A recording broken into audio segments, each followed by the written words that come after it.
So Skydra, the floor is yours. You will be opening this second event of LTI Vote, which is a follow-up to our previous event in the beginning of June when we gathered with Latvian, Estonian, and Lithuanian officials to talk about elections and preparations for elections in the Baltic countries. So Skydra, take it away. Excellent, thank you. All right, so welcome everyone, and thank you for joining us from quite literally across the globe. My name is Skydra Podžiūnas, and it is an honor to welcome you all to our second event in our Unfolding Baltic Digital Series. Bienvenue à tous et merci de vous joindre à nous à travers tout le monde. Je m'appelle Skydra Podžiūnas et c'est un honneur de vous accueillir tous à notre deuxième événement de notre série de bulles numériques Balt. This time we bring a focus on France's journey with electoral preparations and internet voting. Thank you to the Global Lithuanian Leaders Network, the Global Lithuanian Community, and the voter engagement campaign, The Bud, for your ongoing partnership. So before we begin, I'd like to remind participants viewing this live discussion on Twitch that questions can be submitted online by heading to SLI.do, Slido, using the event code FranceIVote, all in caps. And we will be reminding participants in the chat function of Twitch.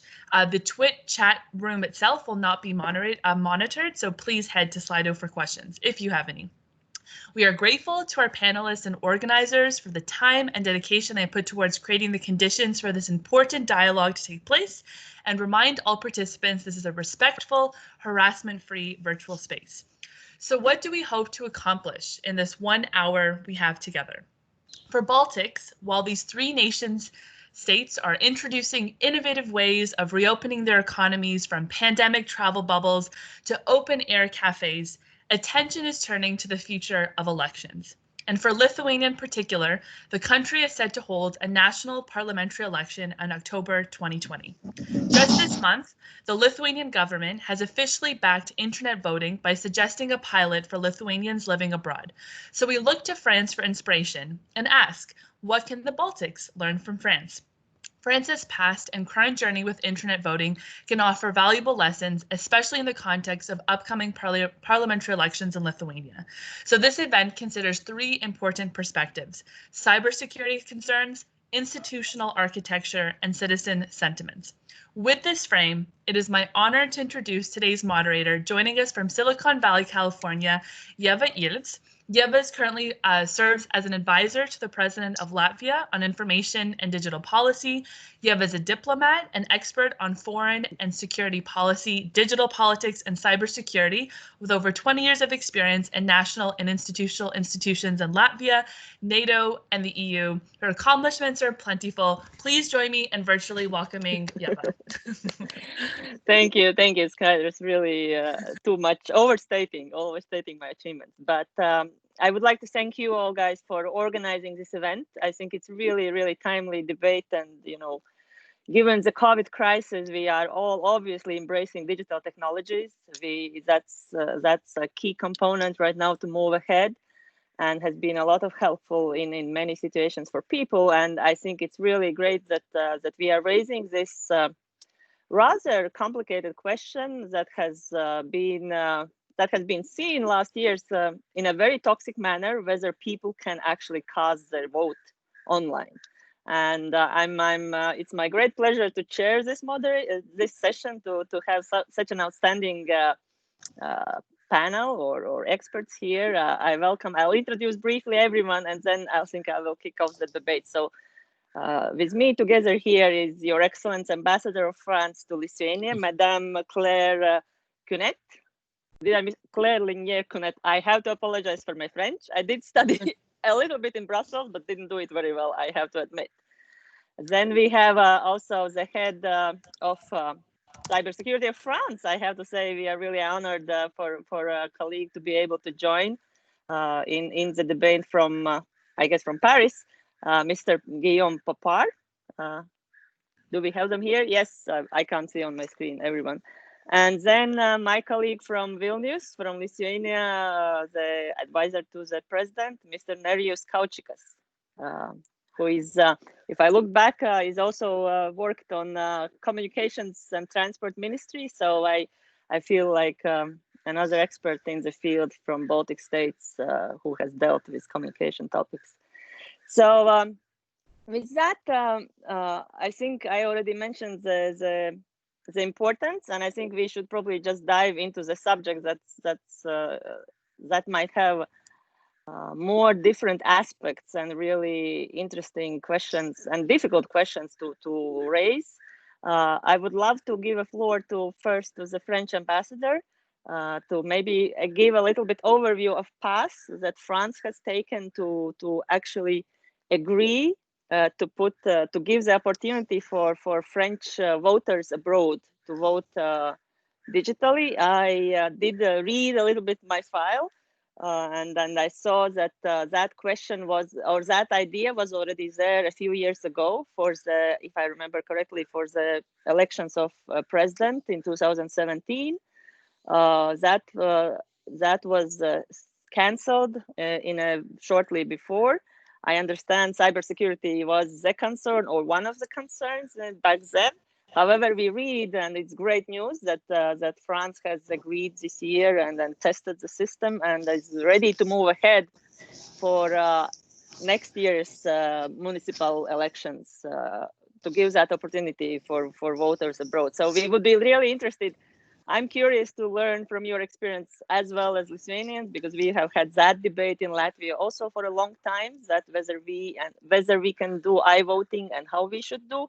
We have been discussing that in more broader context, like giving that component for everyone, like probably more similar than Estonia has done. But this might be a good way to sort of launch the initiative in a smaller group, which would be voters abroad. So with that, I'm looking forward to learn a little bit broader perspective from you, and then we can move into details. Ambassador, the floor is yours, please. And Yeva, we need you to move your cameras sideways because now it's broadcasting on the side. Oh, perfect. Great. Sorry. Oh. That's okay. As long as there was a text, understandable. Okay, thank you very much very much for inviting me to this webinar. I'm not such an expert of the issue, I think, compared to Mr. Poupard, who is really in the subject for some time. But still, I have been one of the person who were in the test last year, so I have my own experience also of the subject. But just to tell you a few words about the history of internet voting in France, it started with the Ministry of Foreign Affairs, and it's still only concerning Ministry of Foreign Affairs, so that is the French people living abroad. So some time ago, we realized that if we want to make sure that French people living abroad, there are at the moment roughly 1.3 million electors among this category of more than 2 million French people living abroad. We needed to provide them new solutions, because the normal solution is to come to your consulate, to your embassy, and to vote physically. And it's very possible here in Vilnius, because most of the French people here in Lithuania, they are in Vilnius or maybe Kaunas, they are not very far, so they can come to the embassy one day, they vote, and it's very simple. But if you take French people living in Argentina, for example, there are quite many French citizens in Argentina, or also in North America and some countries in Africa, it is difficult sometimes to come to the consulate or the embassy. So you could send per post your vote per correspondence, but this is also tricky because sometimes it doesn't arrive on time, and then you lose your vote.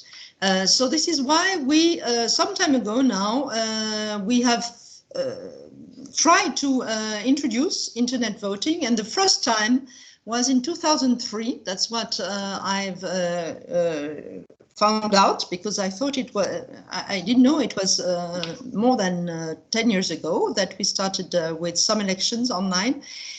but it was not for parliamentary elections. So that it was only for a group of people who are electing. It's like let's say the municipal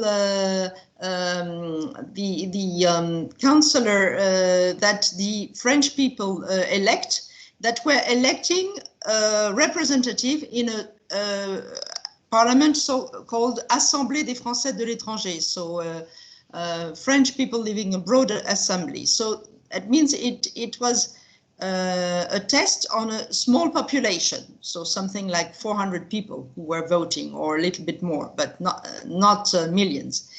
And this experience, the first one was in 2003, and then again 2006, and again in 2009.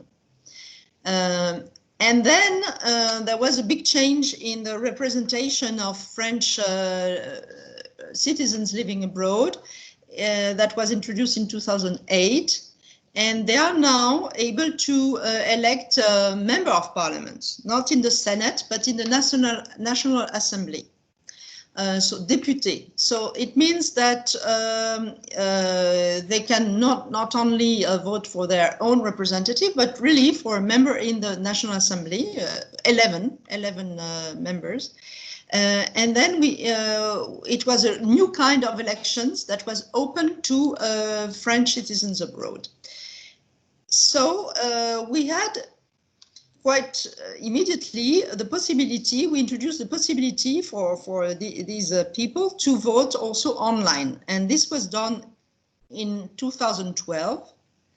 And again, year after, because we had to have partial elections, but it was done mainly in 2012. And again, for what we call consular elections, it's the equivalent of municipal elections for French people in France in 2004. But we found out that there were some limitations, so it was not perfect.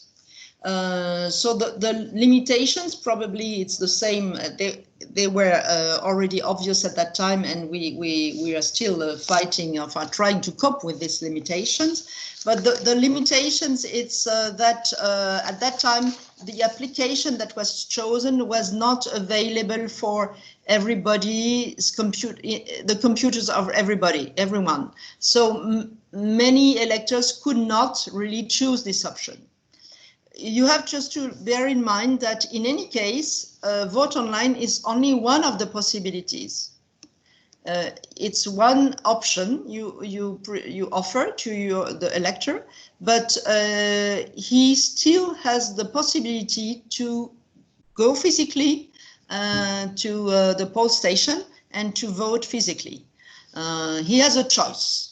And that's also good because, for example, if you found out that he's not in a capacity to vote, he has a problem, a computer problem, then he can just, sometimes it's complicated, but still he has another option.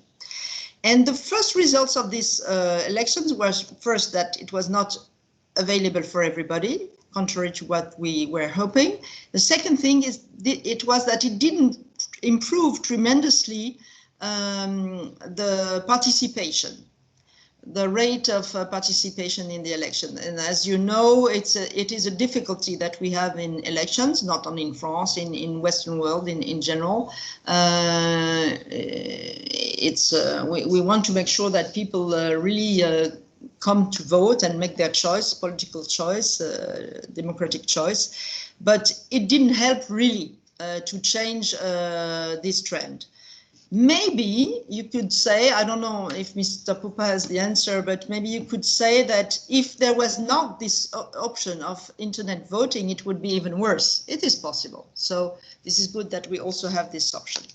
And then there were, the third step was 2017. It was not for presidential elections. It was for parliamentary elections again. And at that time, the solution that was found by the Ministry of Foreign Affairs was not robust enough, was not secure enough. That was the recommendation that was given by ANSSI, the French Agency for Security. cybersecurity, and also there were a lot of threats at that time. So we decided it's not possible to give this option, vote online, and we decided not to go just with the normal vote, the traditional vote. But the French president decided at the end of 2017 that we need to make sure that it will be possible in the future. So he committed himself to make sure that for the next election, it would be possible to vote online. The next election was this year, 2020, these so-called consular elections, so municipal elections for French living abroad. And eventually, we didn't do that because of COVID this time, because it was difficult to organize all together the election. Because, as I told you, there is this vote online, but there is always the physical vote.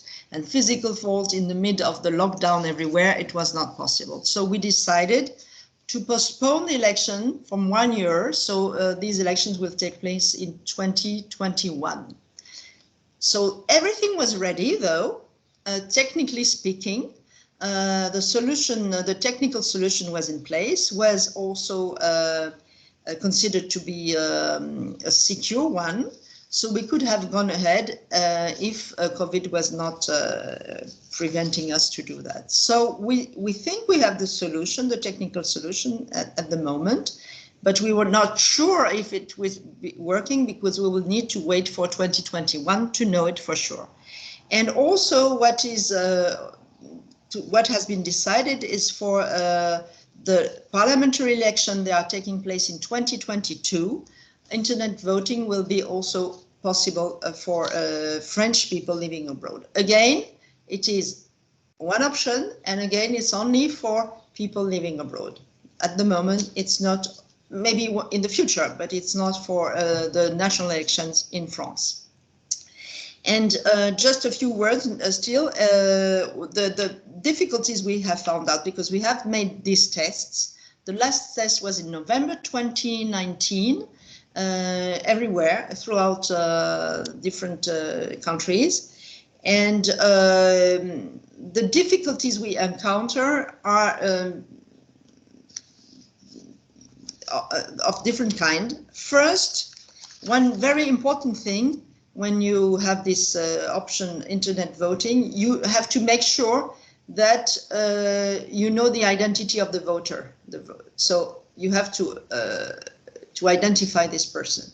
And for that, you send to the elector, you send him a password, a code, which is by definition not a simple one. It's a long one. There are different characters. It's not so easy to follow. And to write again. So sometimes people are confused. This is the first problem.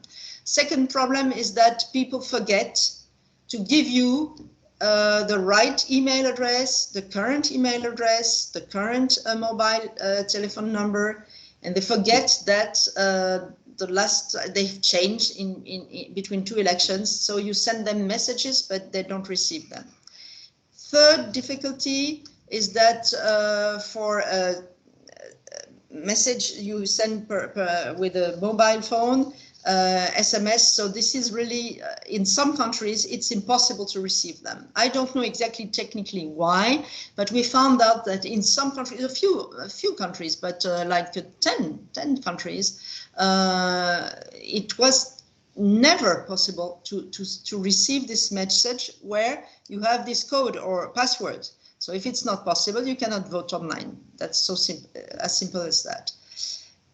It's only a few countries, and there are many countries where it is possible, except with some exceptions, but in general it works, but not always.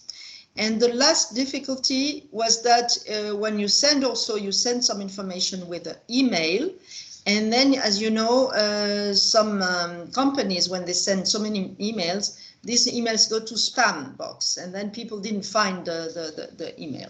Because you send people, you send this long password to identify yourself, and then you send also password to be able to vote. And then when you vote, you receive a confirmation that you have voted. So normally, When things are working, it's, you know, you have voted, you know, you have the proof that it was received, so everything is okay. But at different steps, sometimes something in the process doesn't work. It's outside the solution, but you have to accept that it's not 100% perfect. But still, even if it's not 100% perfect, in many cases it works very well. So, and also we experience that when people have this option, 50% of the people choose online voting. So that's quite a big amount of electors. So it's interesting for these people. So the other ones probably they prefer to come because for them it's also symbolically different. You know, voting is not just being on a computer. The same kind of operation you would do if you want to buy a t-shirt. So it's more symbolic, it has to be more visible. So for those people, they will still go to the polling station, whatever. But still 50% of the electorate, it's quite good, I think. So I guess in the future we will this share will just increase. So it means that there is first a political commitment to go ahead, and secondly also a request from French people living abroad. So we will continue. We'll try to make the system more secure, more.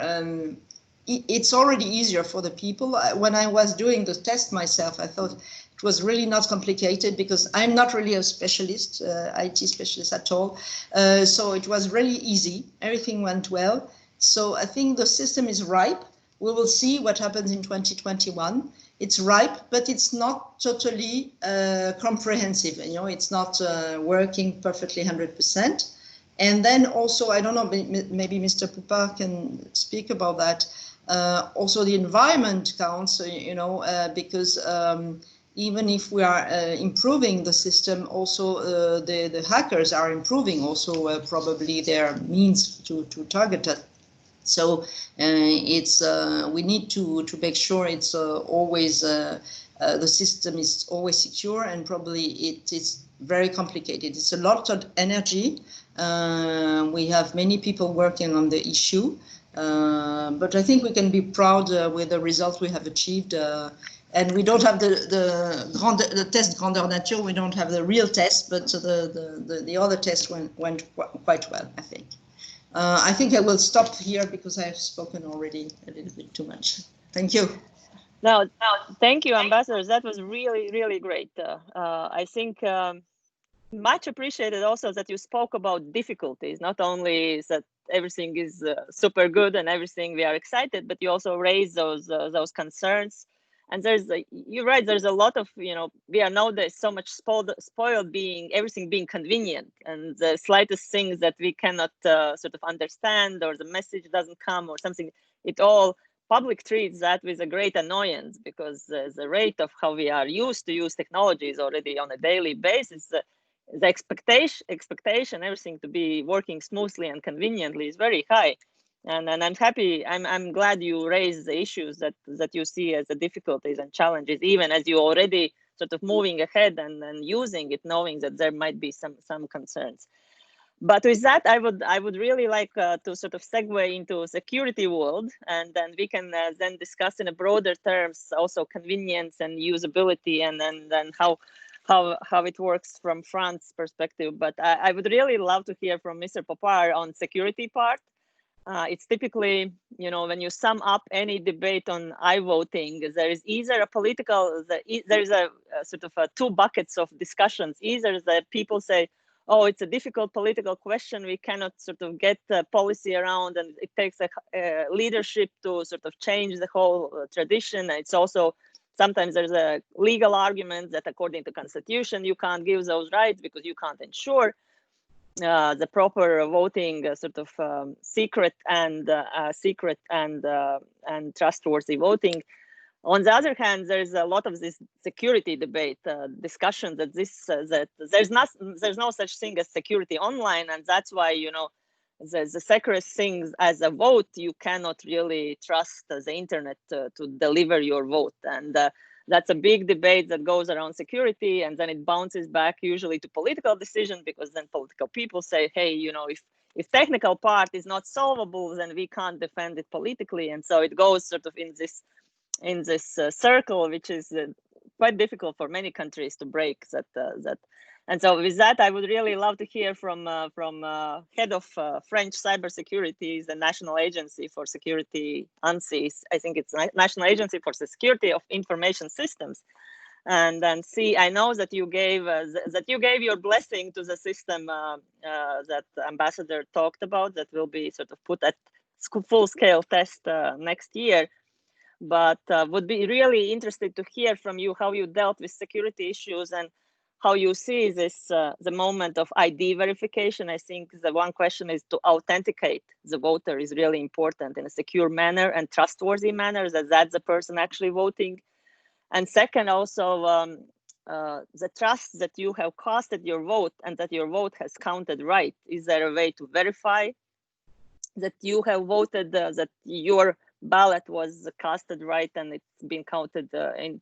So with that, I would love to hear from you more about how you see the security solutions and also those some of those practical steps addressed in practical in your solution. Okay, well, thank you very much for this opportunity to share with you about our experience. And well, I will also talk about difficulties. I'm sorry for this because digital election is a very complex topic. Not really from a theoretical point of view. I have a feeling that the main theoretical ideas to do secure protocols have been designed maybe 20 years ago. I remember I was quite young as a student. I worked on this, and it was a very interesting crypto problem. But I think that most of the things were solved at this time. But between the theory and practice, there's a huge difference. And what we observe with our experience is that there are many, many difficulties that can appear. And well, just coming back on this and our experience, and maybe starting with the main risk we face, not only for internet voting, but globally during elections. There are many different risks, like for any digital process. The first one is that we want to avoid some people to change the result of the election. It's obvious, but we have to be very careful with this. And that's the reason why in France we work very closely with the ministry in charge of the election, which is the Ministry of Interior. They are in charge of collecting the results and make them public. So we have to work with them. We have to be sure that their IT systems are secure enough to be sure that, well, the results are not really confidential, but they must be the good ones. So that an attacker must be able to change those results. So that's the first thing. The other thing is that during the election, there are many people who can be attacked. Of course, the candidates themselves or the political parties can be attacked. So it's not internet voting, but it is linked with the trust people have with the election. So it's very important to be sure that they are not attacked, and if it is the case, they are able to react in a good way. We explained this just in a few words. It was quite important for us because in 2016 we observed what happened during the presidential election in the US. It was a complex campaign. Maybe you remain for this. And we know today that some people tried to disrupt the election process with manipulation, with publication of private emails and so on. So we also know that during an election or before an election, this is important. And seeing this in 2016 and having in mind the fact that the year after, in 2017, we had a presidential election in France, we prepared, talking a lot with political parties to be sure that they can protect themselves against those attacks. And what we observe is that they cannot protect. Just because they are kind of small enterprise, very small ones in practice from a digital point of view, and they have to face with very strong people sometimes big intelligence service coming from big countries. I will not give any name, but we can have the same one in our mind. And so we are small people, very critical people, having to face with big entities with a lot of attack capacities. And our experience, since we share experience, is that what is very important is that they understand they must not do basic mistakes, but they must also prepare to communicate.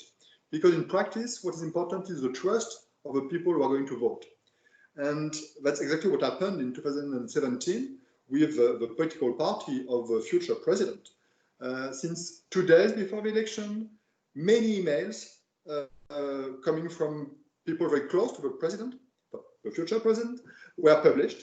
And thanks to the preparation we had with the team, they reacted quite well, saying, okay, we have been attacked. The goal is to manipulate the election. So please don't take it into account. And it goes quite well since people listen to this. And the medias, the journalists also said, okay, it's an attack. We are not going to try to read those emails now. It's too late. But of course, next Monday, we'll do it. So just a few words. It's not related to internet voting, but to the global security of those elections. And coming back to digital systems, well, 2 things. The first one is that in France, it is also legally possible to have electronic voting machines to vote locally. So you don't use paper ballots, but you use a computer to vote. And to be very direct and honest, I see mainly some drawbacks to such kind of systems. Just because we have to secure it, it's not so easy. We have to face many kind of attacks. And the only advantage of such machines is that you don't have to count the ballots at the end of the day. But in practice, okay, it saves time, but the people, the citizens that don't have the ability to check that this counting is correct. So we have a kind of magic machine that at the end says, okay, the winner is Mr. or Mrs. X, and the number of ballots is Y. So that's the reason why we are very careful with this in France. And we decided a long time ago not to remove those machines because, well, for the cities who paid for this, it was a bit difficult, but not to develop them anymore. And maybe it will change in the future, but today we consider that paper ballot for people who can easily go and vote, well, paper ballot, even if it doesn't look modern, it has many advantages. But of course, for people who live abroad, sometimes very far from the embassies or the consulates, we need to have a modern way to vote. And the idea is to remove classical mail voting, which is not totally secure, of course, it can be changed. It's easy to imagine this. Well, we should be able to use internet voting. So we don't have legal problems because it has been in the law for a long time. But now the challenge is to make it effective, to make it secure. And that's the reason why we did it in 2012, but not in 2017, because in 5 years, the level of risk changed a lot. And in 2017, okay, the goal was not to be secure, just fearing small hackers, but the goal was to be protected against very big states. So that's why, well, it was a difficult decision, but that's why we decided not to do it in 2017, but saying that at this time, okay, next time we'll do our best to try to face very high risks, which will never be more important than today. So that's what we did. We developed a new system, which is now ready. So as it was reminded, we cannot use it today, but we will use it next time for the next elections. And the goal is to be ready for the next legislative elections in 2022. And what I could tell you as a kind of list of small advice. The first thing is that if you want to do internet election, you must prepare quite a long time ago before, because it's a very complex IT project. We have this experience with the Ministry of Foreign Affairs, with people who worked a lot and who discovered that it was a complex project. So maybe 6 months is very, very short to do it efficiently. And I think you probably need more time to do it. That's the first thing. And anyway, you need to have a real project, a team with people who are able to deal with all the different kind of problems, who are able to develop, who are able to do security and so on. The second thing is that you must test a lot your system. You must do security audits, of course, pen testing. And when we did it in France, we had sometimes very bad experience, being surprised by some mistakes that were done by people who were clever ones. But we know that very small difficulties can make very big problems in such systems. The third thing, but you already talked about it, is the difficulty of identifying the voters. And of course, we want to be sure to identify people, to be sure that they are able to vote, they have the right to vote, of course, and they vote only once. And there's no contradiction doing this and being sure that the ballots remain secret. So we have some crypto solutions that enable to do this, but the fact that sending identification, passwords, and so on to the voters abroad was a very complex task. And in France, the main difficulty we have is that we still don't have a digital ID. We work on this, we need to have it, but it's not yet available. And well, a direct application of such digital ID would be internet voting for sure, for all the citizens abroad and in France. Then maybe the last advice, which is not a technical one, is that you have to make a lot of communication to explain to the citizens why they can trust the system. And here we have a real difficulty, because with usual kind of voting systems, people can check that the result is correct. There are people who are counting, other people who are checking that the one who count are counting well, and so on. With internet voting, you have to trust some algorithms, some machines. In theory, you can check with if you use a good protocol, crypto protocol, you can check, but in practice, any citizen cannot check. Of course, there's a real difficulty. So you have to explain this, and to be sure that there are some people who can be trusted, maybe independent from the government or from the people who are elected, who can say, okay, I checked that the result is correct, just to be sure that people trust internet voting. And maybe the last thing is, well, to stop with negative things, people must understand that there are some difficulties that can be solved with techniques. The first one is that when you vote through internet, in practice, you don't vote. Your computer is voting, and well, if you trust your computer, it will vote as you want him to vote. But if the attacker is in your computer, he can change the votes, of course. And the other thing is that during usual voting systems, when you vote, you are alone somewhere to put the paper ballot in an envelope. You are alone, and this is very important. Alone means that there's not somebody behind you saying you have to vote for him. So the risk is that there may be some constraint when you vote from home or from anywhere, and we cannot solve this problem with internet voting. And the other thing, if you think about this, is that even if there's no constraint, if you are able to see what someone does when he votes, you can pay him to vote for a candidate, for example. So the other difficulty is that it's difficult to totally avoid people who are paid to vote for a candidate. And again, that's why we use, in classical system, we use the fact that people are alone. So even if they are paid to vote for a candidate, well, people who pay for this, they never know what people do in practice. So we have to take into account to be sure that people understand the differences and understand that the fact that being able to vote through the internet has much more advantages than disadvantages. So this communication is very important and quite complex to do in our experience. Okay, just stop. I'm already too long. Well, thanks. That was great. I actually, if I can, I know that questions are later, but I wanted just to clarify on this very last point that you mentioned. I know that Estonians get around this problem when you say how to ensure that you vote alone and you have your privacy, so to say, with your vote.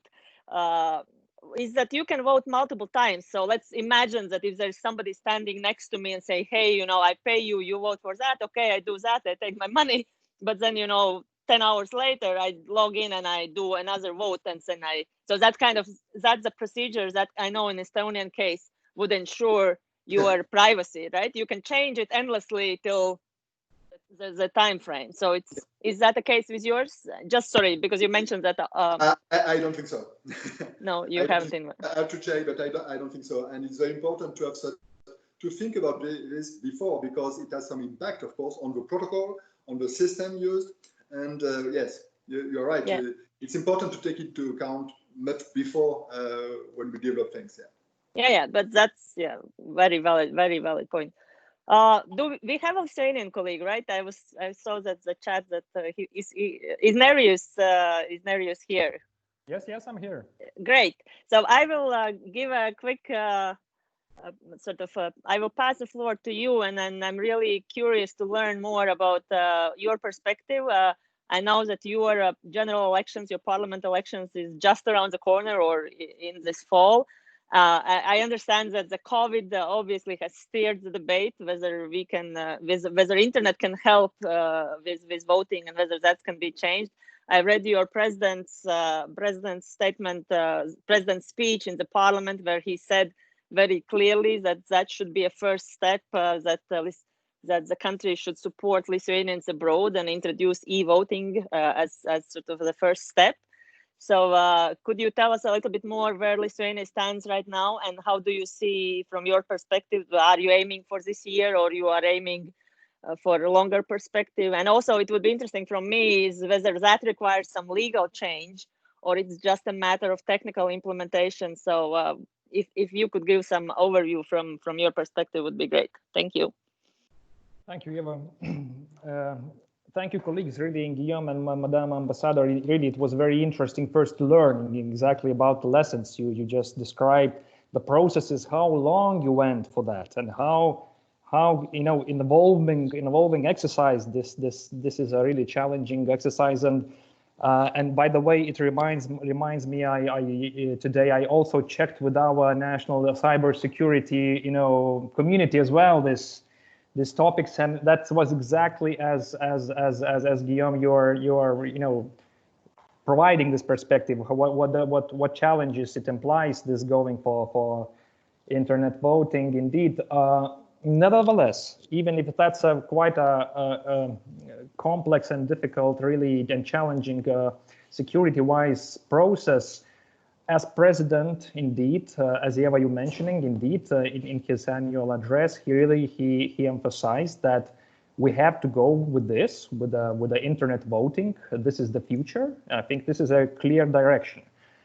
Having said that, of course, we have to make it in a proper and secure way.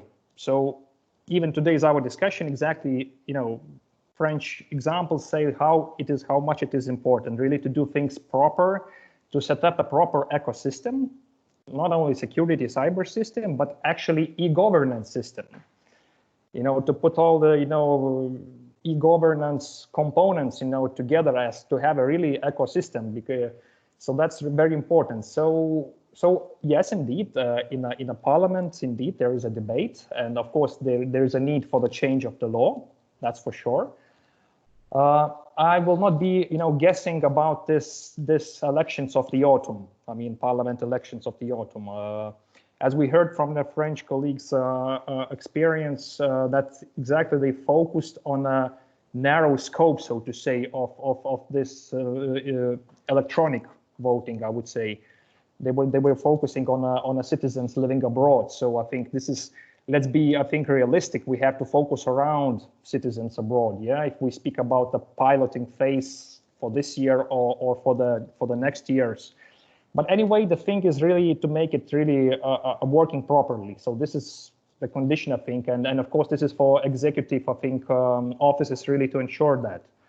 So general message is quite positive, I think, from our side. I mean, we need to go for this, and the earlier we start, the sooner we will arrive at a proper, let's say, proper result at the very end, so to say. That, because what I learned today is clearly from your experience that this is like a process which you develop, and after 10 years you are really having a result which is satisfying for yourself and for the citizens, etc. So, by the way, the cybersecurity issue, indeed, I understand that France has this global outreach and looking at from other aspects.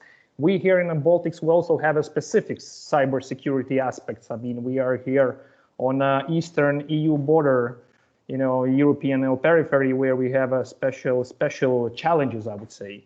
So I think it's relevant for Latvia, relevant for Estonia, I'm sure. Or you ever disagree with me? I don't know. So anyway, these are the specific challenges. But anyway, digitalization, and I would say even that we need to go for this not because to increase maybe, or not only because to increase the participation of the citizens in the, because that's for sure. This, as I learned from Madam Ambassador, that there was a lesson that there was no such a great increase of participation. So I would say that this should not be the major aim to increase the participation, but actually this should be a part of our digitalization process. I mean, all the parts in our society and businesses, I mean, the government services, I mean, they all should go, in a digitalized way.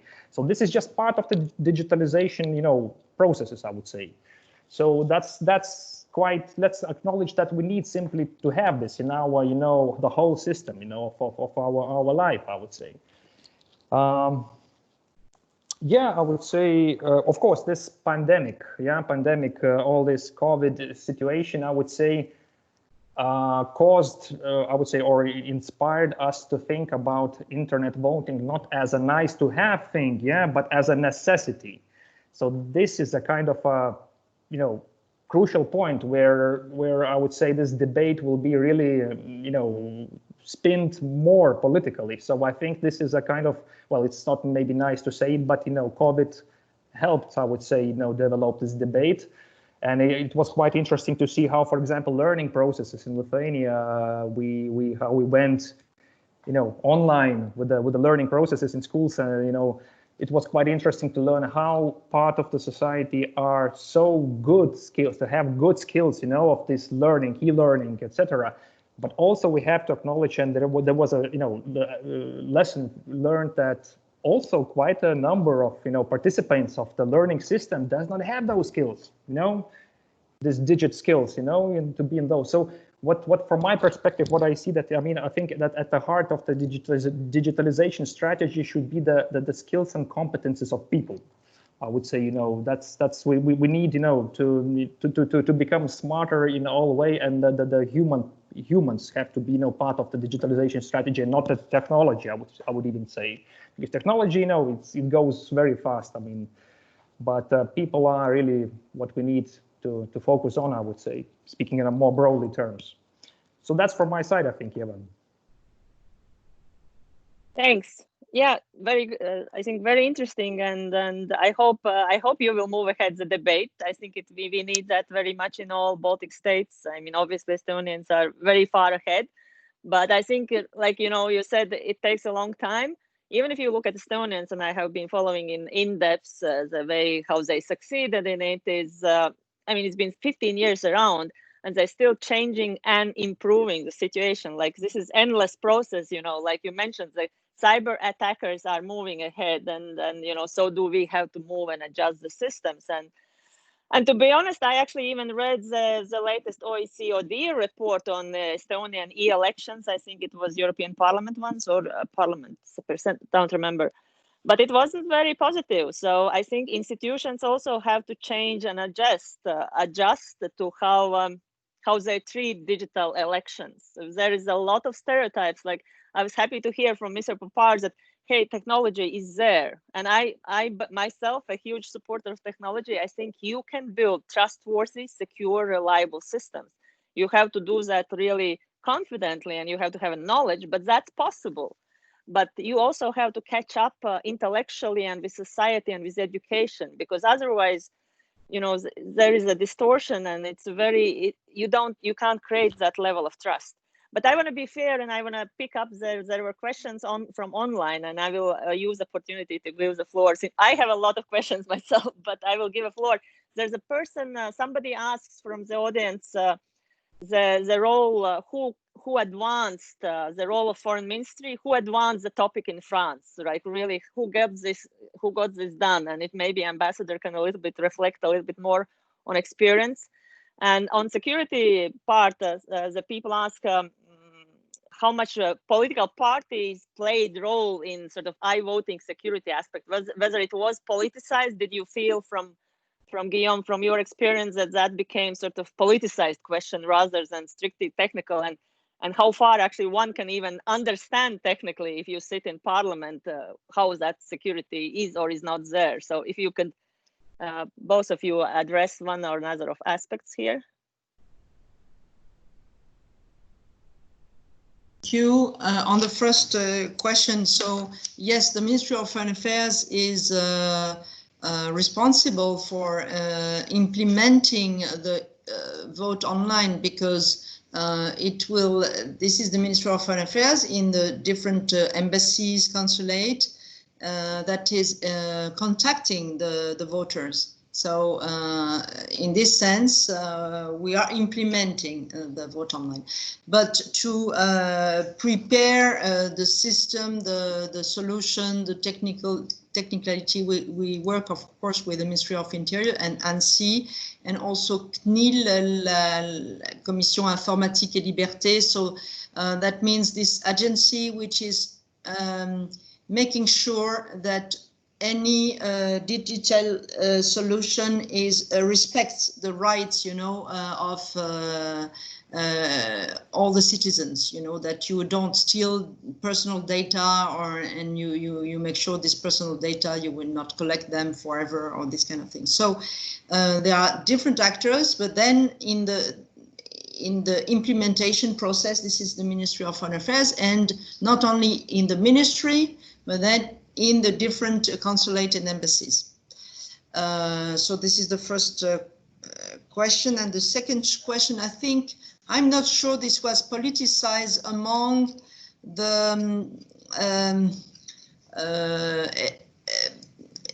party. We have parties among French citizens living abroad, mostly all of them, but and you have people who are more influential than others. You have actually these 11 members of parliament, and you have 12 senators. But I don't think this was politicized to the point that some parties were against or others were in favor. Actually, the people are in favor, and this is something that all of them, this is something that they want to bring to their constituencies, you know, to their voters, because they know that in some instances it helps people really. So I'm not sure it was politicized. In France, if one day, if we envisage the same solution in France, in the territory, in the main territory, I don't know, maybe it could. But then, as Nelius Koshitska said, there is this process of digitalization. So, for example, internet voting is not only for national elections, it's not only used for that. You can use in big companies for, I don't know, taking decisions. You can use, you know, in elections for your representative in the personal, you know, so you can also elect these people this way. So it's becoming a habit. So in the end, it seems to be natural that one day you also have this possibility in voting in a national election. Thank you. Yeah, Guillaume, if I can, I know we are running short of time, so it would be really interesting, quick perspective from you, whether that security question was, how it was addressed in a whole political debate. Was there a concern from your perspective? Yes, my experience is that, as Mrs. Ambassador said, the question is politicized. And I often go to the parliament, to both parliament, and what I observe is that all the members of parliament, they really fear a cyber threat. They want to find solutions, and there's no direct link with the political ideas in a more classical way. So what we observe is that it's quite easy for us to talk with them. They are very interested to find some solutions to develop our cybersecurity, but also our digital sovereignty, which is related to security. And well, they all consider that developing trusted digital systems, being able to be used by everybody, inclusion is a very important topic, is a common goal and not a political difference between parties. And of course, if we go into the details, the candidates who consider that young people will vote more for them, of course, they consider that digital elections are more important, and they are strong supporters of this. But I have never heard anybody saying that it's not a good idea, and all of them say that security is probably the key topic of digital election. Thank you. I think we are running out of time, so thanks a lot for your really excellent briefings. I think it's at least it gave me a lot of food for thought, and then a lot of good ideas what needs to be picked up, and then maybe the ways we can address. I think really an idea to start with voters abroad might be something more easier to begin with than sort of digitize the whole elections in one go. But I'll hand it over to, thanks a lot really colleagues for taking your time and sharing your experience, and I hope Lithuanians will soon be able to share some of their, and I mean we learn also as to get to that decision is also an experience, and then the implementation part. So with that, I will hand over to organizers for the final words. Thank you very much, Yeva, for moderating this debate, and thank you the speakers for giving their evening to join this important conversation. This discussion series were created to advance the conversation about internet voting. It's really a little bit of a surprise that the Western world, the Western democracies have not developed the tools to run democratic elections in the pandemic. It's not a new thing, and it's a little bit surprising that we were caught off guard. So now we have to rush and react to this. Fortunately, we have some examples already. So in the first discussion, we learned from Estonia. Today, we learned about French experience. It's a process, as we heard today, and it's interesting to hear all the challenges and risks and obstacles that needs to be overcome. Lithuania is currently debating this, and as early as tomorrow, the Lithuanian Parliament will have an opportunity to pass the law that would allow Lithuanians abroad to vote electronically. If that happens, that's going to be the first step, the first pilot that we can learn from and advance. So we look forward to tomorrow's parliamentary debate. It would be really interesting. I thank everybody who participated in putting this event together. Behind the scenes, there are many people who work tirelessly with tech support, with marketing, reaching out people. So Skaidra, Igoris, Aushra, Dominika, Aurelia, Sigita, thank you so much for being the engine of this. We truly connect the world from west to east, and everybody is doing this part on behalf of developing the democracies and advancing them further. The health risks is a challenge. as well. We live in pandemic times, which is still expanding, although Lithuania is probably one of the lucky ones that has not faced it as severely as others. So we need to have tools. And it would be great to have that tool in your possession when the time comes. So for those who are interested to follow this discussion, please follow us on Mūsu Metas Dabar Facebook page.